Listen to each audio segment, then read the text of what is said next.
जी हमारे साथ में हैं। नितिन सर, आपकी लिस्ट।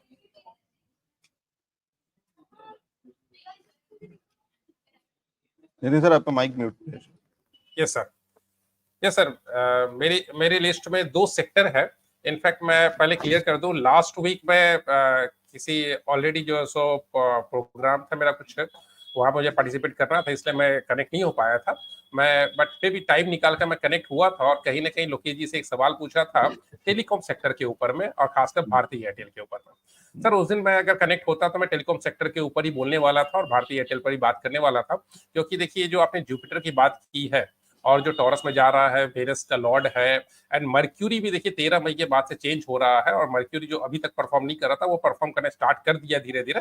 बट एक्चुअल जो इसके अंदर ताकत आने वाली है वो 13 मई के बाद से आने वाली है।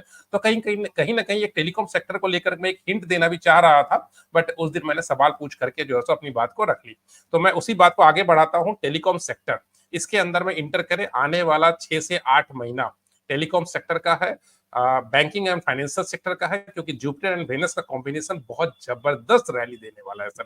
मैं इसको शब्दों में नहीं बता सकता हूँ कि किस स्टॉक में क्या चलने वाला है, बट इतना जो मुझे प्लेनेट के पॉइंट ऑफ व्यू से दिखता है और वो जो ओवरऑल कॉम्बिनेशन दिखता है, नंबर्स गैन नंबर भी जहां पे स्टैंड कर रहे हैं, वो फाइनेंशियल सेक्टर को ओवरऑल से बहुत तेजी से ले जाने वाले हैं दिसंबर तक के लिए। तो ये 2 सेक्टर है, this financial sector and telecom sector, जिसके अंदर में आप अच्छे अच्छे स्टॉक्स को सेलेक्ट करके उसके अंदर में अपनी इन्वेस्टमेंट बनाए।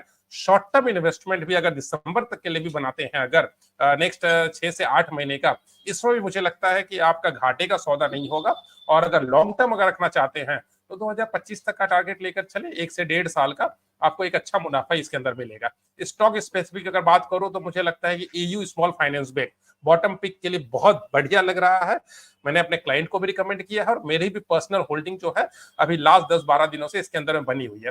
देखिए एयू स्मॉल फाइनेंस बैंक मुझे इसलिए भी अच्छा लग रहा है, गैन नंबर्स अगर कोई समझता है तो गैन में देखेंगे 553 जो है वो बेस बन रहा था, बिकॉज 553 के पास भी स्पाइरल भी चेंज हो रहा है और बेस लाइन रेडी हो रहा था। और अगर आप एयू स्मॉल फाइनेंस बैंक का अगर लोअर जो अभी बना था, लो जो इसने फॉर्म किया था, वो आप इसका लो देखिए तो 553.70, 70 पैसे से इसने 553 को ब्रीच नहीं किया, और वहां के बाद से इसने ऊपर की रैली स्टार्ट की धीरे धीरे आस्ते आस्ते, लेकिन 553 को इसने गैन नंबर को भी, और ओवरऑल उस दिन पे ये प्लेटरी नंबर भी जो है प्ले कर रहा था 551 का।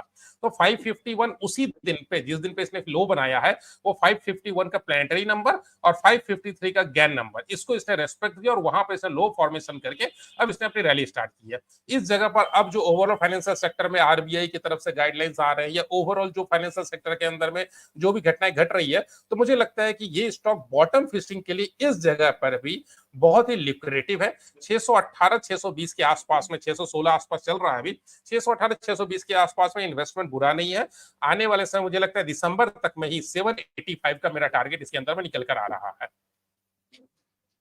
तो ओवरऑल मेरी जो रिकमेंडेशन है वो सेक्टर वाइज अगर मैं बोलूं तो फाइनेंशियल सेक्टर और टेलीकॉम सेक्टर, और स्टॉक स्पेसिफिक अगर जाता हूं तो ईयू स्मॉल फाइनेंस बैंक के अंदर में 600, 16, 17, 18 इस जगह पे आप डिफरेंट स्पेल में भी आप इसके अंदर में इन्वेस्ट कर सकते हैं।